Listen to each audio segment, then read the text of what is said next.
Hey, welcome in. Welcome back to the Gym Lounge Happy Hour. I'm Red. This is Noah. And same as last week, we got people lifting in the gym. So if you hear some stuff, it's people lifting. We actually have members doing stuff now. It's really weird. We used to just sit here hours Silence. upon hours, and there'd be nothing going on here. And now there's always something going on. It seems like so. There's always people out there. It's wild. Ah. I'm in a weird mood where I'm like fired up, but I don't know what I'm fired up about. This bachelor party this weekend, the floor is going to be lava. Floor's gonna be lava? Absolutely. Yeah, I've been in this mood all day where it's been like fired up, like about all kinds of stuff. Let's get you bought the handle of Tito's. You're ready to go. Bought a handle of Tito's and a handle of Kirkland's. Why do you hate us? I heard it's just as good. It's fine. Is it? I've never had it. Yeah. Is it just as good? It's fine. It does the job. Kind of like Burnett's. Is that a movie quote? I need one of our viewers. I need a new drinking partner. This guy is. Is that not a? It's a shit vodka. It comes in a plastic bottle. No, it's glass. Burnett's. Oh, Burnett's. I thought you were trying to say brunettes.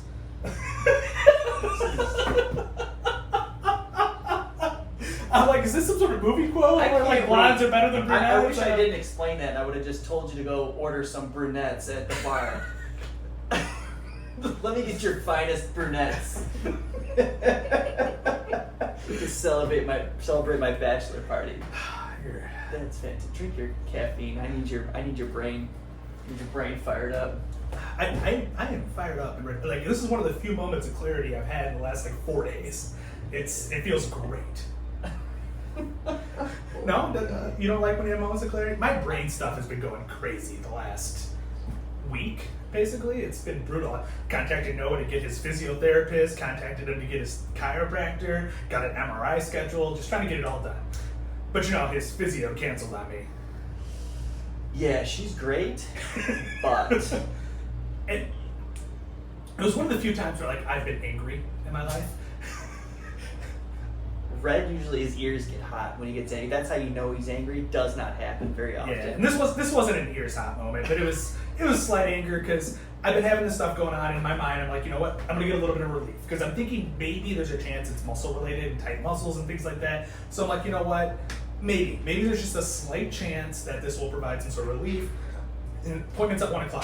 Show up, door's locked. I'm like, you know what? It's a small facility. I've been there before for a different physio that no longer works there. So I'm like, you know what? Bunch of independent physios or massage therapists or whatever they are in there. Like, maybe it just happens to be locked between clients. So I'm like, no big deal. Text the physio, no response. Beautiful. So I text Noah, I'm like, is the door normally locked when you show up? No response. Because no one loves me. Some of us were working. I don't think know. I was at work. I don't know. It was 1:00. It was 1:00 appointment, so you probably weren't at work. And so I go back to my car, sit down for a couple minutes with the air on, still no response, like 1:07. I'm like, maybe the door automatically unlocks itself and she's with the client, so I went, go try that optimism. There it is. There it is. Glass is half fucking full of brunettes. It is. Brunettes. It's Burnett. Burnett's? I don't know Billy anymore. Bob's? I don't know anymore. Okay. So I wait till 1:15, go check the door again. Still nothing. At like 1:16, get a message from the physio. Hey, sorry, sent you a message last night. Don't know if you got it. No, clearly I didn't get it. Well, because I texted the physio when I got there and said, hey, just got here, but the door's locked. And that's why I was waiting for a response. And she's like, I don't know if you got it, but I had to go out of town yesterday, and I can get you in Monday. I'll give you some extra time for showing up or whatever. And I'm like, it's a text message. You didn't send it if I didn't get it.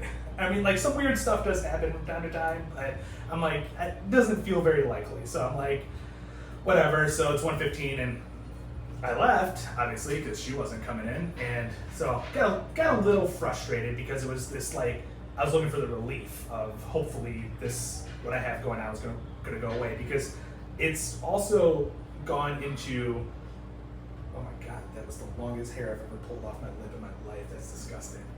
Oh, it's my own hair, thank goodness. Sure. It looked like my hair. Whatever you say. Whatever you gotta tell you. There's that optimism. There It is. the stuff in my head's progressed now from like I'll get brain fog from time to time that goes in and out, which that's kind of been there the whole time. But now it's pretty painful headaches from time to time, and different spots of the head too. So like when you start Googling like, oh, I have a headache here, like sometimes there'd be some like, oh, it's this that's causing it, but I'm getting them on the top of the head, I'm getting them on the side of the head, I'm getting them on the back of the head, and it's a different spot every time. And sometimes they're like a pain of like a 1, and sometimes they're a pain of like a 6.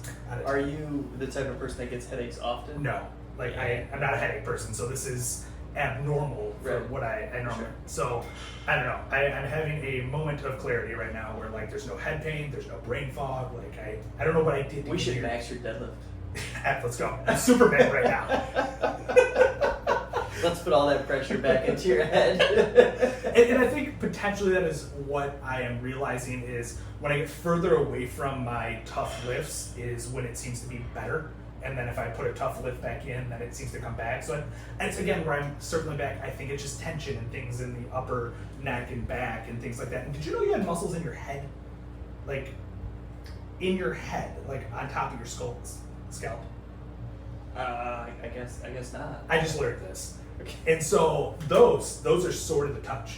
My muscles that are in my head are sore to the touch. You can do scalp massage, which is supposed to help like tension headaches and clusters around the eye. I learned a lot about headaches yesterday because these got pretty bad. But it helps with tension headaches and various things. And there's muscles all through your head everywhere, which I like. It makes sense. Like you can smile, you can close your eyes, like you can do a lot of stuff. So like it makes sense, but I had no clue. Yeah, no, And so I think those are tight. I think my neck is tight, and I think my traps are really tight too. I'm curious what all that might be stemming from, because like something can be tight and then make something else tight, right? Because it's pulling.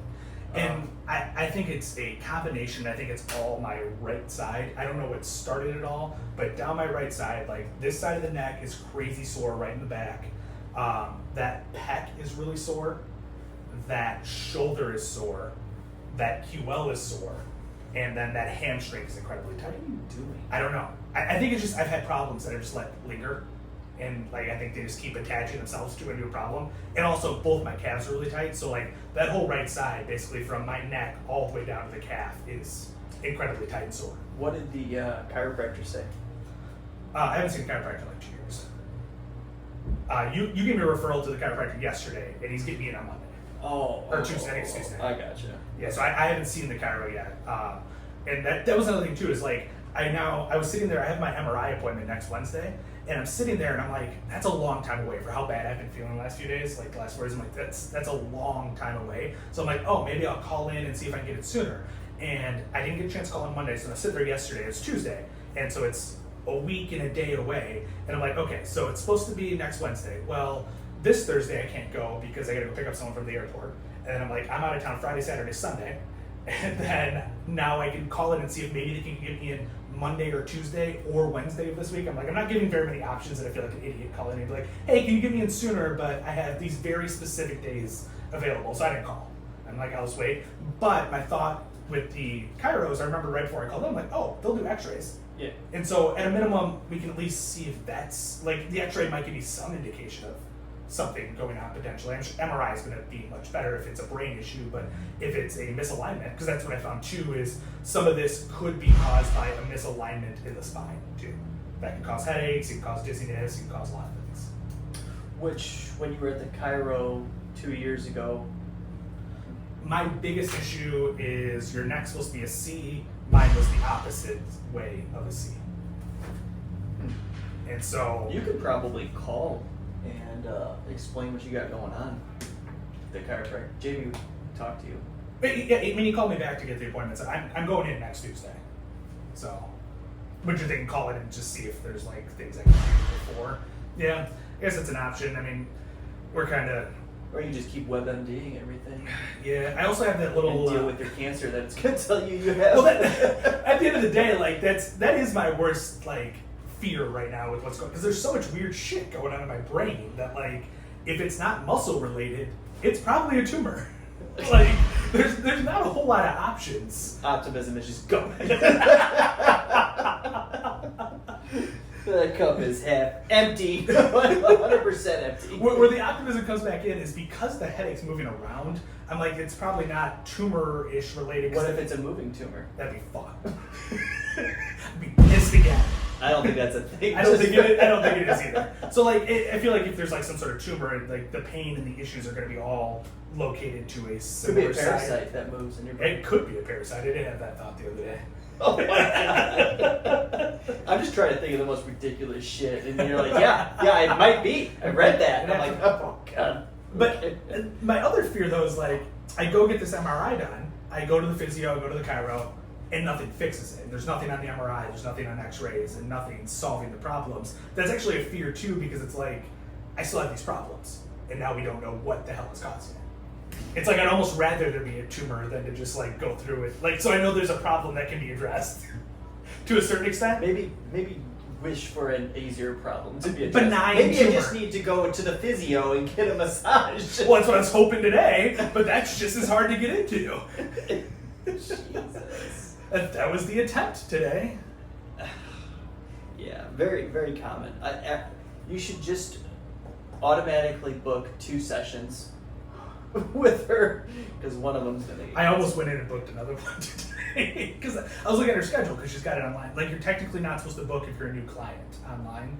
I don't know if do you book yours online or use Messenger. No, I just text. Yeah, and like based on your situation with her, I feel like there's no reason to try to book it online because she's not showing up.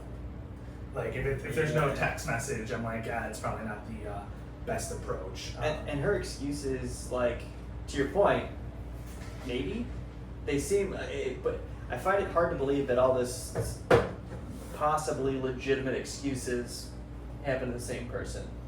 Like, her excuses are borderline. Like, okay, I can see that happening, but after so many borderline excuses, I'm like, Which is funny because we had another person like that in our lives for a while too. Fair. And same thing, like every excuse is believable, but when they're all stacked on top of each other, it's like, Yes. is it real? Right. And I don't know, because like you don't want to call someone a liar if you don't know. Especially if like some of the excuses were like a little scary or health related or I'm Sure. like, I'm not gonna be like, you're lying about your health. You're just fine. Get in here and massage my head muscles. Yeah, that's I didn't want to be like that at all. Yeah, that's fair. But I didn't want to keep rescheduling. Yeah, she referred you to somebody else at one point, right? She was going to. That never happened. She forgot to refer you too. Sure she did.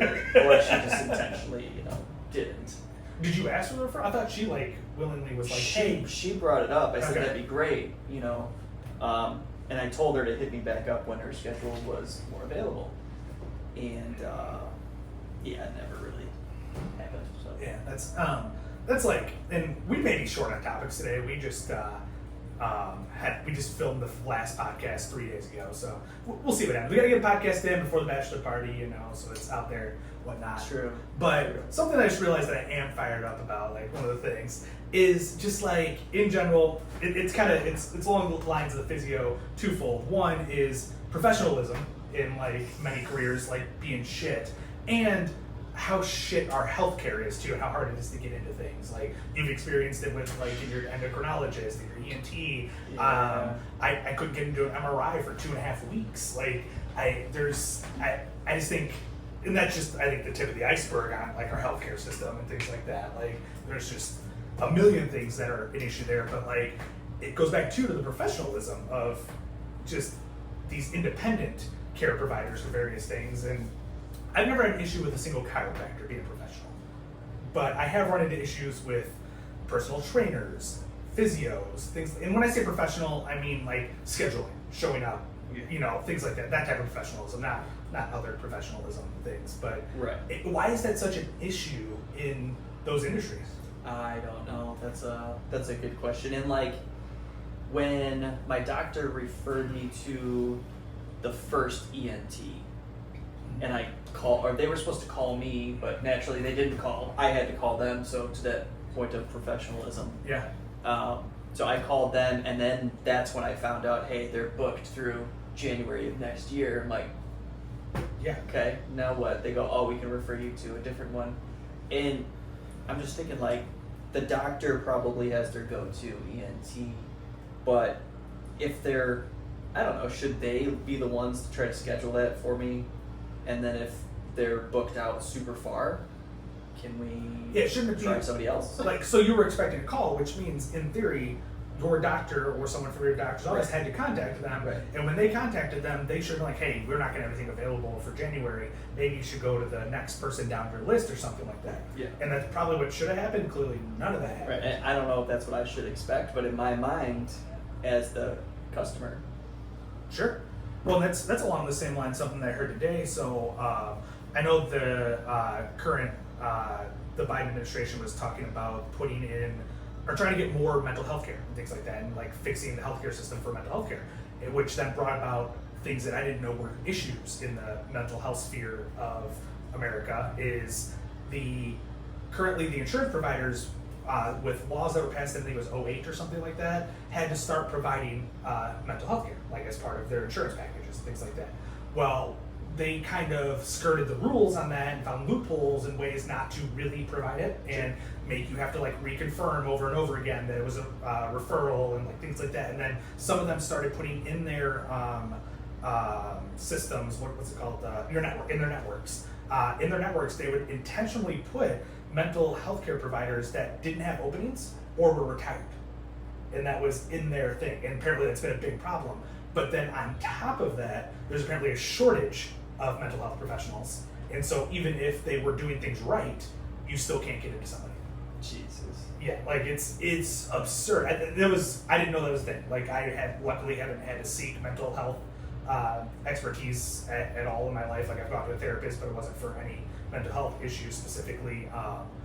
And so I just find that insane too. Like it seems I like don't know why we're surprised anymore. I don't either. Like it's a little crazy, but just it seems like there's a lack of availability of proper healthcare as far as just doctors and things like that go, and it seems like there's a lack of professionalism.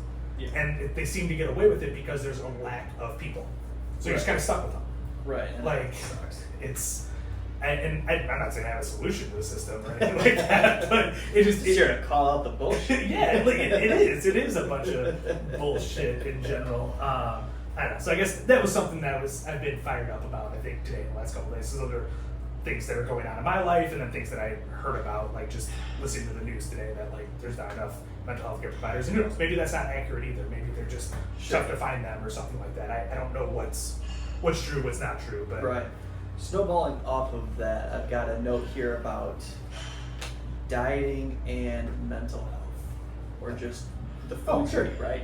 yeah, You know, they're saying that your gut is your second brain. second brain. There was a study that came out, I think it was middle of last year, probably about a year ago, that said the research shows that the gut is the second brain.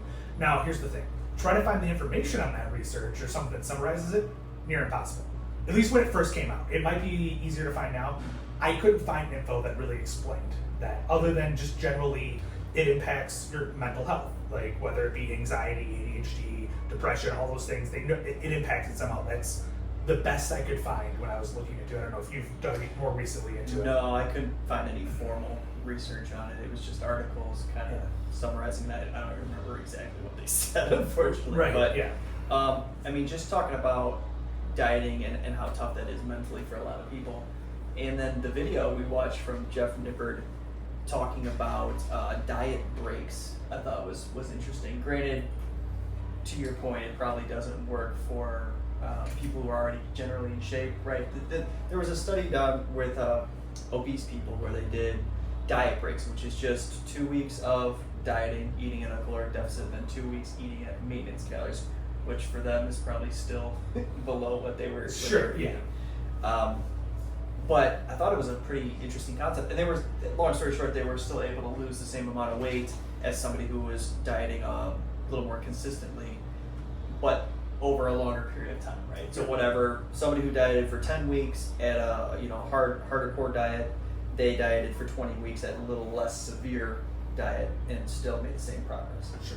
Which I think that's kind of a good move, right? I mean, Well, and then on top of that, they continued the study. I didn't finish the video. I think Noah did finish the video. But as far as I got to, right at the end of it, they were talking about how those people who did it slower kept the weight off longer. and maintained that weight loss. So for the people who crash dieted, or it probably wasn't a crash diet, but that were more consistent in the diet that did it quicker, they put more weight back on and put more weight on quicker. Sure. I mean, just the sustainability aspect, right? I mean, if you've got a positive association with dieting, because you have these diet breaks, like, hey, I can power through this 2 weeks, Yep. Opposed to freaking 10 weeks of strict, whatever, calorie counting or whatever they were doing. Yep. I think that's a good, route for people to try. Where we're looking to get the diet. And on top of it, I think too, another reason why they keep the weight off longer, keep more weight off longer, is if you're going about it slower, you're going to maintain and probably build more muscle than the people are going about it quicker. And when you have more muscle mass on, you naturally burn more calories. Mm-hmm. So overall, I think that makes more sense too as to why they continue to keep the weight off and they kept it off for longer. Right. Very, very interesting.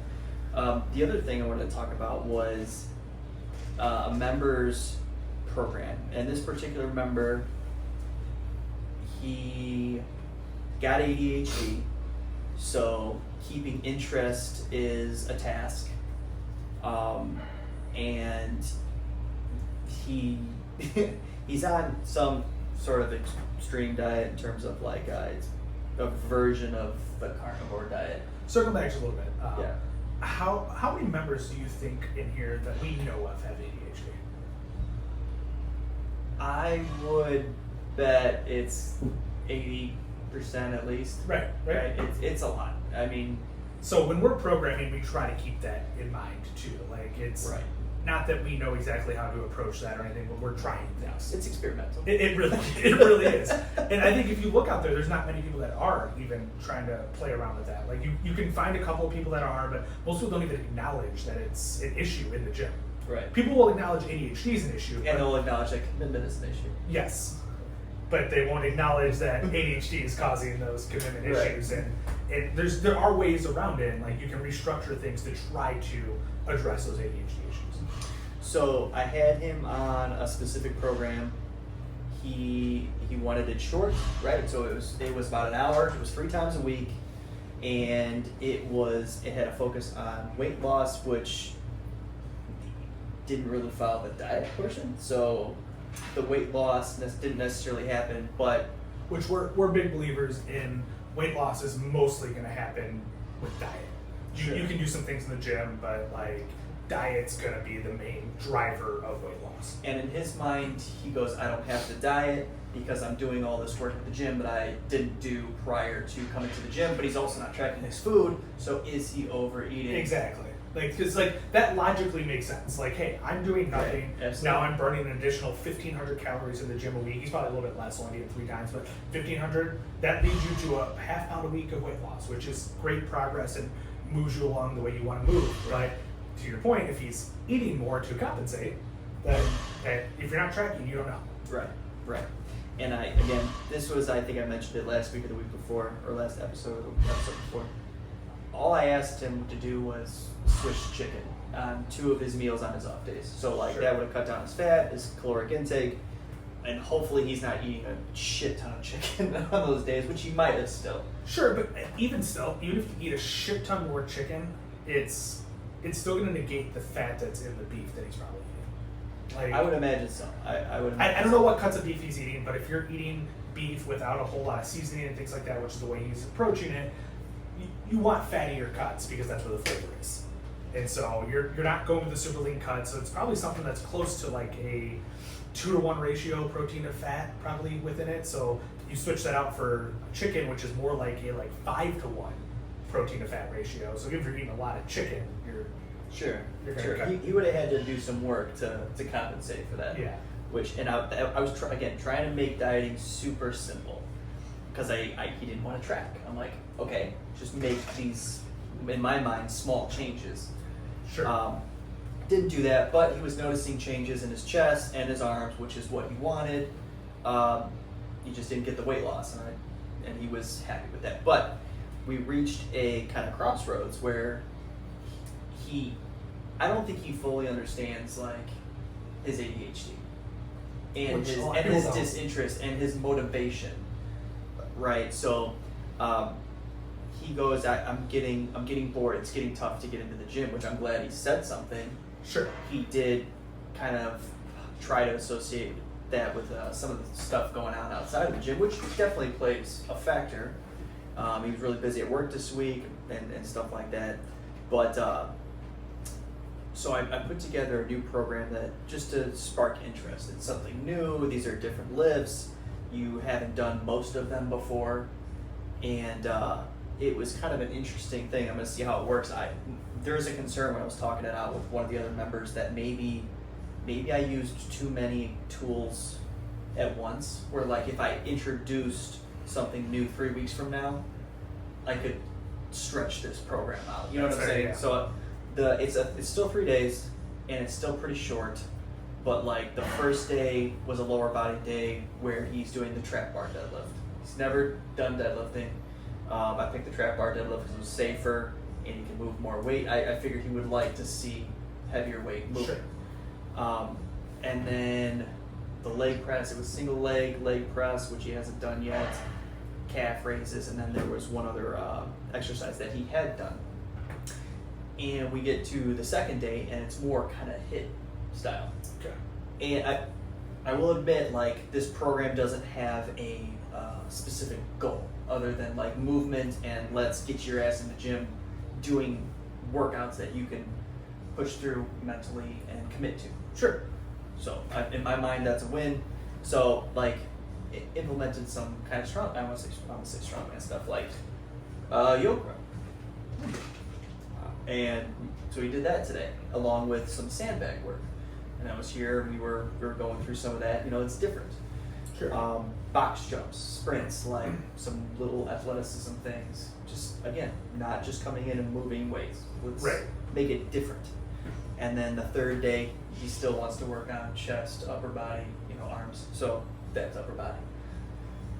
I'm curious, again, if I showed my hand or played all the cards too soon. There's a lot of stuff. I mean, now you do still have like a couple of like, the nice thing about this gym is it's a strongman gym originally. That's what it was focused for. And we've kept most of the strongman equipment in here. I don't even know if we've got, I think we have every piece of strongman equipment that was here. I don't know if we got rid of anything. We got rid of tires, which is more CrossFit than strongman type of thing. But you still have a couple more strongman tools in there, it sounds like, that you can use, which is great for ADHD people. Because to your point, it's novel, it's new, it's something different. So you put in sandbag, you put in yoke, you still have log, kegs, and stone that you could always use at some point to put in there. Right. And right. like, and one of my other concerns was if he doesn't make progress, which, because again, they're shorter workouts, it's only 3 days a week, they don't all kind of gear towards one specific goal. Is he going to see the progress? Is that going to be unmotivating? And how do you balance motivation and interest, or progress and interest? Do I prioritize like, hey, keep you interested, so let's keep changing things? Or if he doesn't see the progress, is he now disinterested? yeah, that was kind of tough. It is a weird spot because I think you do have to kind of balance it all. It has to be new exercises, but it still has to be hitting a specific goal. And his goal is, appearance and weight loss and stuff. So like, you don't necessarily have to make sure he's getting stronger in the gym. Fair. The other concern was, I had one more concern with this. How much do I need to change something for you to be interested? If I give you bench press for 3 weeks, and then now you're doing incline bench press 3 weeks after that. Is that a big enough change? Is that enough? Yeah. Which, that's fair. How much change?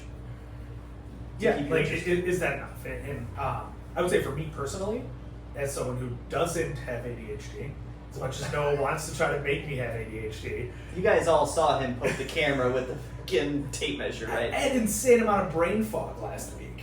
I didn't know what I was doing. You're lucky I talked. Right, because you playing with the bouncy balls in the gym before the brain fog has nothing to do with ADHD. Yeah, just gotta keep. And the lacrosse balls sitting in the freaking rafters that you gotta get down still. For me personally, going to incline press wouldn't be enough. Like in my mind, like that's not interesting. But I'm also motivated by the strength side of it. Mm-hmm. So I would almost personally rather stay with like the bench press continually and watch the strength go up on the bench press and retest it more frequently than I probably should. Yeah, and the first program we he didn't bench press. We did have some dumbbell bench. Everything was, 10 reps at least, and so nothing was geared towards strength. Not even the leg press. Leg press was still 10 sets of 10. Which ultimately there would have been a reason to. Like, that wasn't his goals. No, exactly. Exactly.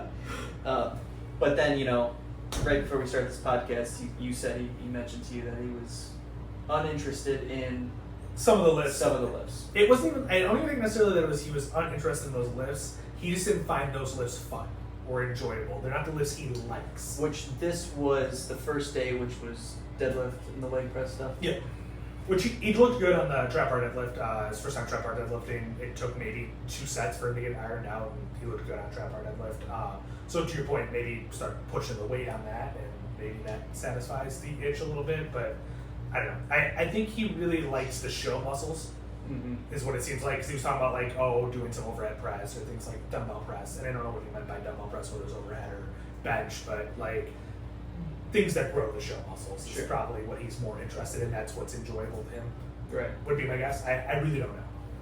Yeah, and he's somebody. So here's the other thing too. He was pretty sore. He's been pretty sore consistently for 5 weeks, which I gotta imagine his diet. He's not doing anything to recover. His diet's gotta play a part, and he's the type that needs to be dialed back. Which it took me. It took me till now to play into that.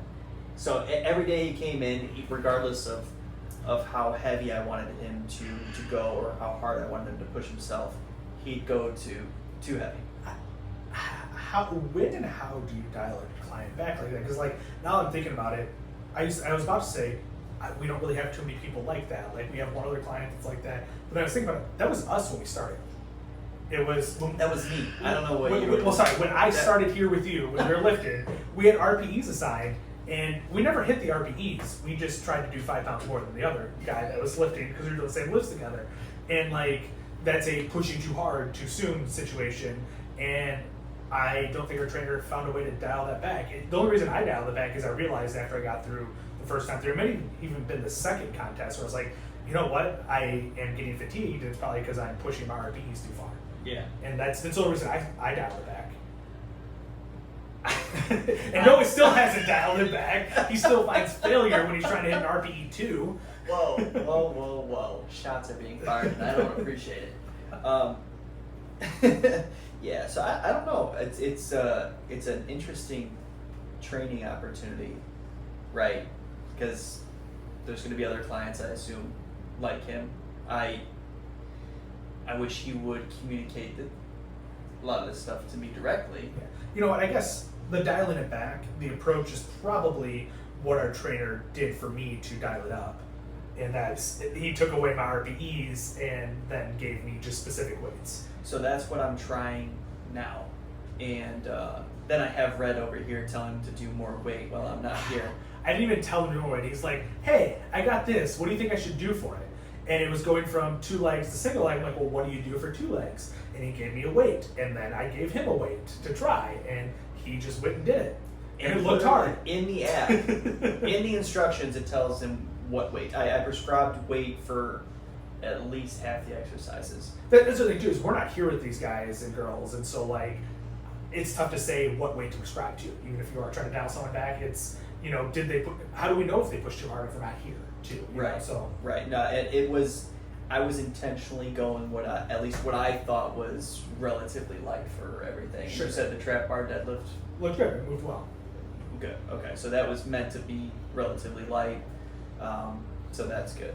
But it's going to be interesting. I'm going to see. Hopefully, I can get him to listen. Right, and we can't stress that enough. Those RP 7 weeks, or there's recovery weeks built into our programming, and programming in general for most people.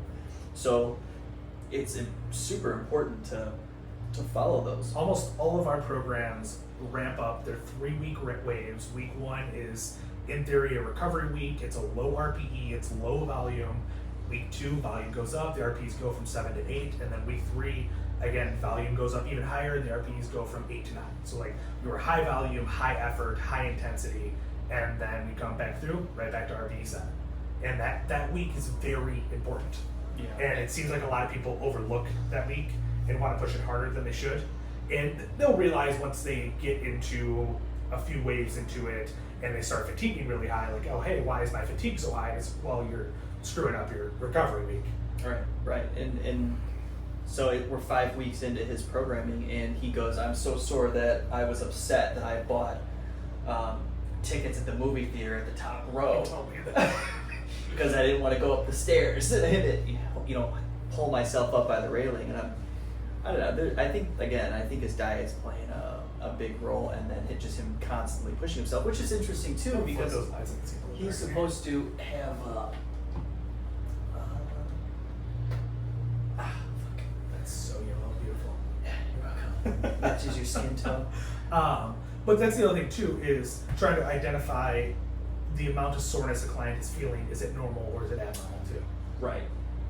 Yeah. I mean, don't get me wrong. I had plenty of days where I'm like, I don't want to sit down on the toilet because it's gonna hurt, and I don't know if I can get back up. Yep, and that's not bad necessarily. Like, it depends on where you're at. Yeah. Like, if you are on our program and you're in a week 3, yeah, it should be that. Especially wave 1 too. First wave, like that first time through all this stuff, you're gonna be more sore than the second time through. Yeah. And so like, it's gonna depend. And what people don't realize too is, you've been hitting legs for 6 months, and you're in a normal program, you hit legs for 6 months, and then the program changes, and now the lifts are new. You're still hitting legs, you're still hitting the same muscles, but the lifts are new. All that soreness comes back. Yeah. Even if your body's gotten used to it, it's a novel lift, so then the soreness comes back. Yeah. Absolutely. And like, people don't realize that. I didn't realize that until I started like doing lifts, but then also mainly just reading up on stuff. Like, I just assumed, shit, I'm squatting and now I'm deadlifting. Should be similar soreness to a certain extent, like depending on type of squat, type of deadlift, all this stuff. But Sure. like, it's not. Once that exercise changes, it's not the same soreness. Yeah. So we'll see. I guess I have to talk to him and ask about his interest. And at this point, I think I just need to appease him so he can continue to build that habit of coming to the gym. He started to fall off there at the end of his 5 weeks, so we need to rebuild, I think, that commitment level. So that's where I wonder if with ADHD people, and I don't know this for sure one way or the other, a neurotypical person, it takes, they say, 21 days to develop a habit. 21 days to do the same thing to develop a habit. Does that ring true for ADHD people? Or even if they did something for 21 days straight, is it still not going to be a habit because they need the novelty, the stimulus, the dopamine? yeah, I gotta imagine it's different. Because like, routine's tough for ADHD people. So the first thing is, can you get stick to 21 days of a routine, which is going to be a problem. And then if you do, does it even become a routine? Because like, for whatever reason, with neurotypical people, I don't know the science behind it, but this is how I feel, where like, once I'm in a routine, I feel... Well, you just referred to yourself as neurotypical. Yeah. Okay. Sure. Once I'm in a routine, I feel bad when I skip something.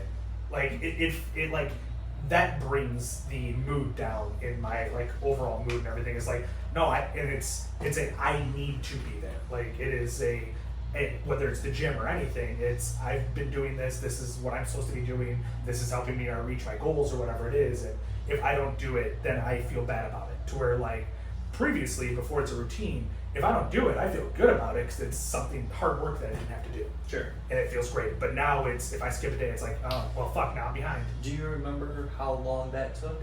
No. I don't either. I don't have a chance. I just know the science is supposed to be 21 days. Like, that's... And I got to imagine, like, I definitely don't think at the 21-day mark I was feeling this way, but maybe I was. I think it also depends on, too, if you have a goal. If there's no goal to hit, then I'm like, I probably don't care as much. Sure, which my client doesn't, right? Yeah. He just says he wants to lose weight, but obviously not taking that part of it serious. Yeah. It's almost like he's trying to convince himself too that he doesn't like the gym. Yeah.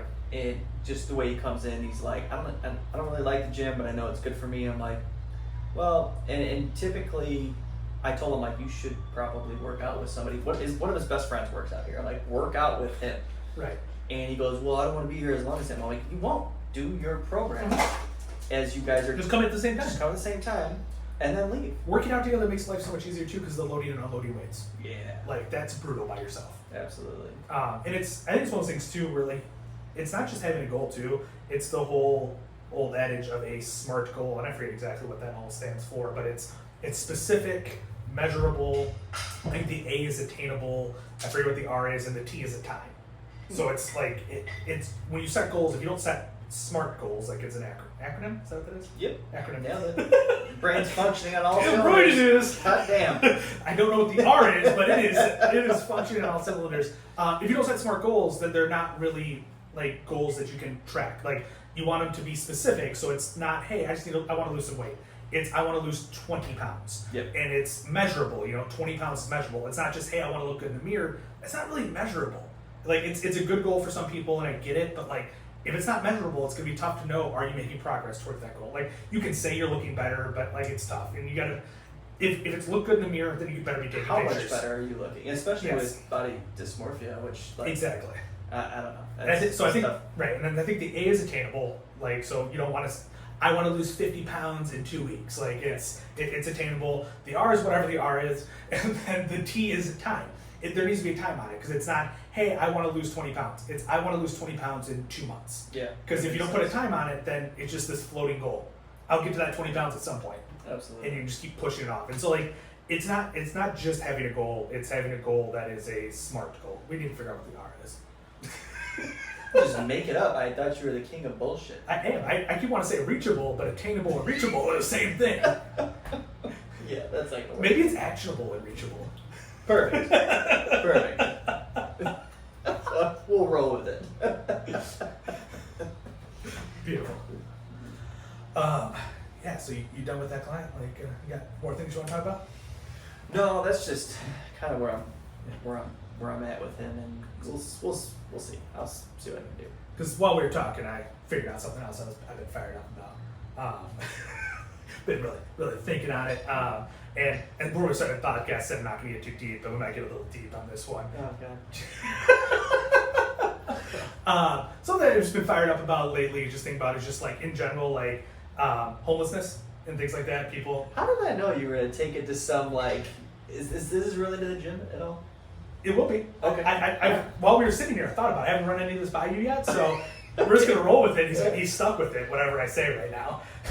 Because this is going out. Because here's the great thing: he doesn't edit the podcast. He does nothing with it. So once it's out there, it's out there. So whatever we say here, it goes out. Unbelievable. I think it's a major problem that we have, and both of us have tried to do things to help with that over time and things like that. And I haven't done anything around that realm or anything helping a whole lot of people other than within a gym in the past few years and stuff. So I just think it's a major issue that we have in our community. It's a major issue we have in America across the board, whether it's people that are hungry, people that are unhoused. It's just across the board, it's a major problem. Sure. So one thing that we're going to do here in the gym starting Monday. It'll be because you say it on the podcast. Oh, that's beautiful. So it'll be starting Monday, which is August 1st, I believe, right? Because 31st Sunday? Sure. It'll be Monday or Tuesday, August 1st. We're going to put a bin out here in the front to collect socks, hats, gloves, and blankets, because people always do that through the winter, and people don't collect those in the summer, so there's not anything available when winter hits, basically, so people are trying to struggle to get that stuff. So we'll put a bin, it'll be out here in the front, and we'll have a sign on it, toss your stuff in there. We'll donate that to somewhere local. We've got a few different contacts, places that definitely need it. And the second thing that I didn't run past Noah until as I was sitting here thinking about it is in August, for every new member we get, we're going to donate $20 of that membership towards something to help homelessness and people. Well, we need you to buy Celsiuses. So many Celsiuses. And either way, we'll work this out on the back end. If Noah's not cool with it, I'll cover it or whatever. I guess it's fine to help people. I think it's something that like we both of us want to should get back into. I don't know if Noah wants to, but he's forced into it now. We both have done things over time trying to help people and things like that, and I feel like this is a good environment to do that. And as we grow, I think it's something that we should put towards the top of what we're trying to do. And for me, that's gone to the wayside. I'm with you. Since we're live. No, I think it's a good idea. So yeah, that's something, another thing that I've been fired up about, I guess, over the last week, just thinking about that and how I haven't done anything in a while. And I feel like every few years I come back and like, oh, I probably should do something to help people. And it's about that time. Perfect. Happy to help any way I can. And circling back, I got a couple more notes here. We were talking programming, something new that I'm starting with Becca on programming that we had spitballed back and forth that we don't know if it'll work, but it seems to be going okay 3 workouts in, is we are splitting Becca's workouts into a main mover day and then an accessory day. Ooh, Jesus. And trying to make those shorter days, but more effective days, if possible. And 3 days in, it's going well. What was the driver behind that? It was, she would try hard in those early lifts of the day. Her typical workout would be roughly 3 exercises and then 4 supersets. So about 3 supersets. So roughly one of them, the 3 exercises, you got a main mover, a compound, and a variation. Yeah. So and then there's 3 supersets of auxiliary work.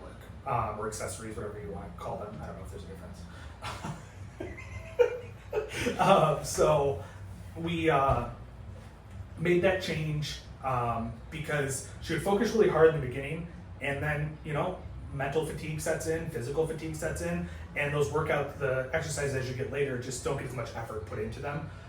And for me and her, and I think a lot of people, frustration sets in too, of you're sitting there, you're on your first exercise, and it's 4 sets of 10, and it's like, oh shit, I still have 8 more exercises after this. It's pretty daunting. And so you're frustrated, you also don't want to put in the same amount of effort. So what she's found too is her lower body day, the first main mover lower body day that we had, it was difficult, it wasn't easy, but she felt like she could put effort into all 4 exercises that she had. On those main mover days, she has 4 exercises, and then on the accessory work, she has 5 supersets, is the way we're approaching it. So that's 2 separate days, right? 2 separate days, yep. Main mover days, 4 exercises. So on her squat day, she did, not her squat day, her lower body day, we did squats, we did regular deadlift, and then we did narrow stance box squats, and then we did some good mornings on the cable machine, which typically I would have had her do, not good mornings, RDLs on the cable machine, which typically I would have her do regular RDLs, but that's a mentally fatiguing exercise for her. And so to put that at the end of the workout, I think was smart. And I found when I tried it last week, I get more out of the cable RDLs than I do a normal RDL. So it just seemed like it made more sense to that. She got through it fine, put a ton of effort into all 4 exercises, not an issue. And she is sore as shit today from it. Yeah. And so it seems to be working well. We're only 3 out of 4 exercises in, or 3 out of 4 days in, so we'll see how it goes from there. That's good, and that's the type of stuff we're talking about with building, or the psychological aspect or the mental aspect of programming, trying to accommodate different clients, which most of our clients have some form of ADHD or mental obstacles that they have to push through, which I think we're still working on. Building up people's mental toughness. Yeah, we talked about that a little bit last week, and I'm not saying we have a whole lot of ways to approach it, but I would say this setup that I'm running Becca probably helps the mental toughness a little bit. It doesn't make you any mentally tougher, but I think it makes it so if you are mentally weak, it might be easier to get through the whole day. Because when you only have 4 exercises in a day, it's, okay, I can push hard on this first one, no problem. Second one gets a little tougher, but oh shit, I only got 2 more left after this, so you probably continue to push. You get to that third one, which is normally oh fuck, I don't want to push anymore, and it's well, I only have 1 more, I might as well put in as much effort as I can. And what's the volume look like on those days? So she is running 3 sets on all those exercises. They vary based on whether they're sets of 10, 8, 5, or 12, kind of depending on what the exercise is, and I'm just kind of moving those around, but week 1 will be 3 sets, week 2 will be 4 sets, and then week 3 will be 5 sets, and we'll reset back at 3 sets. We'll talk on week 3. Yeah, right. I mean, it's definitely a different story when you're running 5 sets of something. And we normally run things, a lot of our stuff, week 1 is 2 sets, then 3 sets, then 4 sets, instead of when I'm running around 3, 4, then 5. But the reason I'm running around 3, 4, 5 is there's less exercises. So we want to make sure we get enough sets in across the board. So I didn't want to start her at 2 and waste week 1 essentially. For sure. And if fatigue builds up high, then when we go to the reset for the wave 2, then we'll bring everything down to 2 sets for recovery week. So we'll see how it flows. Yeah, I think it's a good idea. Something to make note of so we can keep that in the back pocket. Yeah, and the only thing I'm toying with right now is I feel like there's a lot of upper body auxiliary work you can do. And so I'm trying to decide, do I do 2 upper body auxiliary days or just the 1? Like, do I run it on a 4-day or 5-day schedule? Because, like, you're sitting there trying to break apart, and it's like 5 supersets, and, like, I want to put enough sets into every muscle group that I'm going to work. So I narrowed it down to she's only doing bis, tris, and lats right now. Because I felt like that's the most I could accomplish with 10 exercises and get enough sets in. Sure. So I'm trying to decide, do I add in 1 more upper body auxiliary day to address maybe, like, rear delts, traps, and I don't know, something else. Whether it be delt, I guess the whole front of the body too, delts, chest, things like that. But I am on her main mover days, it's a lot of chest and delts. So I feel like we are accomplishing a decent amount of that. And I did stick at least 2 rear delt exercises into that other auxiliary day because I wasn't sure if I was adding auxiliary day. So I'm like, I added in a little bit. Is she still hung up on growing her quads? Is that where That is something that's still important. And surprisingly, because I was trying to figure out how I wanted to approach the lower body auxiliary day. And I'm like, well, I could really hit quads heavy, I could really hit ass and hamstrings heavy, or do both. And what I decided to do was on our main mover day, make that a little more quads. And then on the auxiliary day, it's going to be a little bit more glutes and hams. Makes sense. Just kind of break it out that way. Because I just feel like there's a lot more auxiliary exercises for glutes and hams too than there is for quads. Yeah. Quads are kind of light. And we will do some quads on that auxiliary day, but we'll be light. Get her 5 sets on the leg press. And then 5 sets on the leg extension with And then 5 3 sets second. on the hack squat. She's golden, man. She's gonna hate you. All right, well, I drank a ton of liquid and I got to pee, so unless you have any additional thoughts, I'm going to get out of here. No, get out of here. All right, thanks, guys. Talk to you Thank you. later.